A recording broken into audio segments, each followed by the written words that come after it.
Obviously, representing Mississippi State, we have an unbelievable tradition that we're proud to uphold and represent here. We feel like Dan just said, we feel like we have a great fan base as well. And we felt like a year ago we were very, very close to putting a team on the field that could get to Omaha, and we feel like obviously that's been accomplished, but our kids want to accomplish a whole lot more. Every club that's in the World Series this year does it a little bit differently, and we do it really differently. We do it with our bullpen a little bit more than our starting pitching. We do it a little bit more with short game running and things of that nature, and a little bit less power, although, you know, Hunter Renfroe, 13th player taken overall in the draft, has as much power as any college player I've seen in a long time. But we feel like we have a nice recipe to be successful. It's been a little while since we've been in Omaha, so it's exciting to be back. And you know, as all these gentlemen will say and have said, it's the people here in Omaha have just been tremendous, welcoming, and it's just been a great experience for our players. But it's definitely a business trip. It's not a vacation, and our kids know that. So I'm excited about seeing them perform here. I think so, and I think he matches up. He's our best matchup for Oregon State just because he can control the running game. He's very good at defending his position, and he's done. You know, he's been there, and at least for us, he's our most experienced guy. So we have a lot of faith in him, and know that he's looking forward to a great challenge against a really, really good Oregon State team. I think winning national championships is just a winning style of baseball. And I do think that the West Coast is a little ahead of us in the East in terms of adapting to the new bats, and that's been a factor in college baseball. So I think our league traditionally was more of a power, big inning type of league, and I think we've all had to adapt in our league. And I think the teams that have been successful have been able to make that adjustment. But certainly, I do think that West Coast teams, in terms of base running, in terms of the bunting game and things of that nature, I think they have been ahead of us for a while in that area. But certainly, Pat's already established a pretty winning recipe, and it's not just West Coast baseball. He has tremendous power in the middle. He's got speed. He's got tremendous pitching, and he's got a bullpen as well. So I think he's got all the ingredients, not just what's labeled traditionally as a West Coast type of college baseball team. What was it that keyed Hunter's kind of jump this year from last year? I think Hunter just really matured in a lot of ways. It's funny, our bus driver, Everett Kennard, who's a legend at Mississippi State and around the Southeastern Conference, I remember him coming up to me early in the season. He goes, "It's about doggone time. You've been telling me about this boy for 2 years, and he ain't done nothing. And now all of a sudden, he went out and had a great summer. He's grown up a little bit. He's matured, and he's become what we all thought he could do. I've said this many times, but when you see a kid out of high school who throws a ball 98 miles an hour and runs a 6.6 60 and hits balls over the lights and goes on and on and on and on, you kind of feel like a very bad coach if those things aren't happening on the field at the highest level. He has tremendous tools, he always has, but now he's become a baseball player, and he's been able to figure out the game at a higher level, and that's why he's the 13th pick overall, and he does some things every once in a while that our team just watches in amazement, but it's all to his credit. He's done a great job of just figuring out the game. Sometimes it takes 5 years, sometimes it takes 2 years, sometimes it takes 1 year. It took him a couple of years, and we're awfully glad that he made that adjustment. I don't think you can do that. I think kids have to experience that stuff for themselves. And I played in Rosenblatt just like Dan did, and I think it's their own experience. I think one of the things as a club that we've tried to do as a staff is to let our kids be a little bit more independent this year and do a little bit more of their own thing. And I've said this before. We're very fortunate. There are times to start where we play in front of 14,000 people. We played in regionals and super regionals, just like all these guys. That's not the same stratosphere as Omaha, but at the same time, I think they clearly understand what it's like to have a lot of people in the stands and to want to win at the highest level. So even though these kids haven't been to Omaha yet, I would love to think they're mature enough to be able to deal with this. I think we have some older guys too, but certainly I think it's their own experience, and I think I hope they'll do fine with it. Quote my wife in these times when she says the male frontal lobe doesn't fully develop until 25 years of age. I'm 46, and I'm still waiting for that development to happen. But they're kids, in the same dugout. By the way, Citadel and Mississippi State were in the same World Series in '90, and the same kids that were in those dugouts are the same kids that are in the dugouts today. They're kids, and the only difference, I think, is Pat's right. They're bigger, stronger, and faster because the development has gotten better. But also, I think a huge difference is these. Like, they know everything.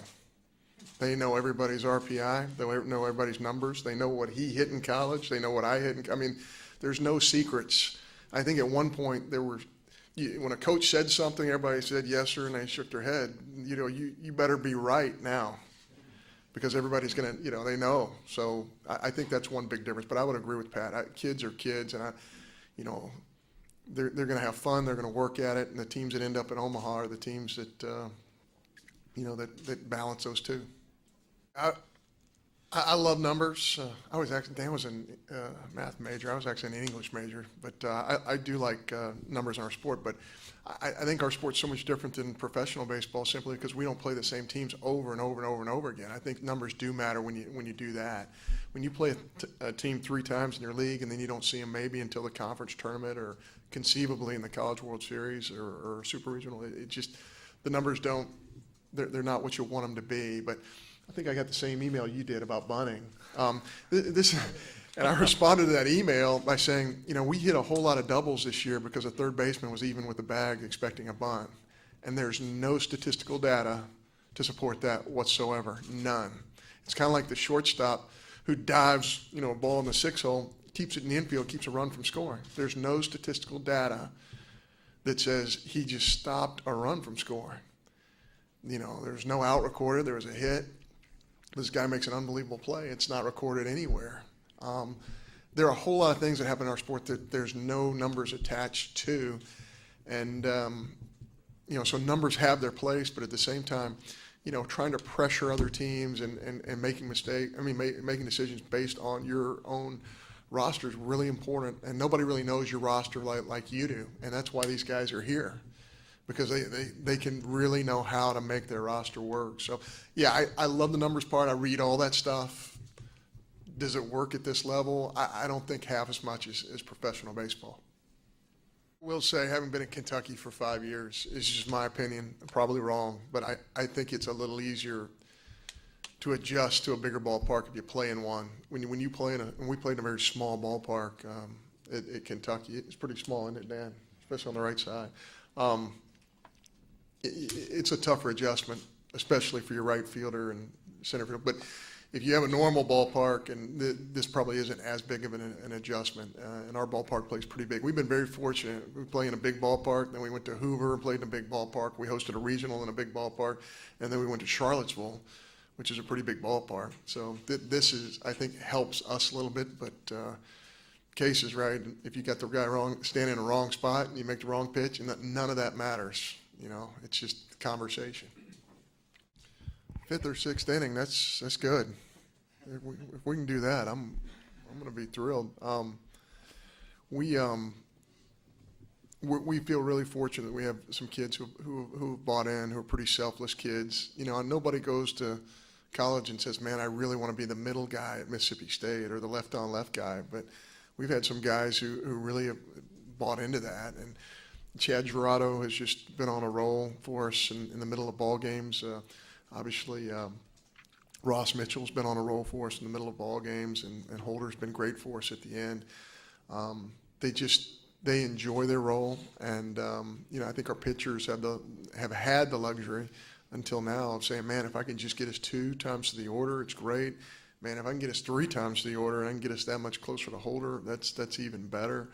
But I really credit Butch Thompson, our pitching coach. I just think he's done a masterful job of having guys buy into their role. And all of our kids just desperately wanted to be here. They wanted to be in Omaha and do whatever they could do to help our club. So we're built a little differently. You know, I was looking at Pat's starters. I mean, they're well into the 100-inning deal, and that means in order to get there, you got to be real good.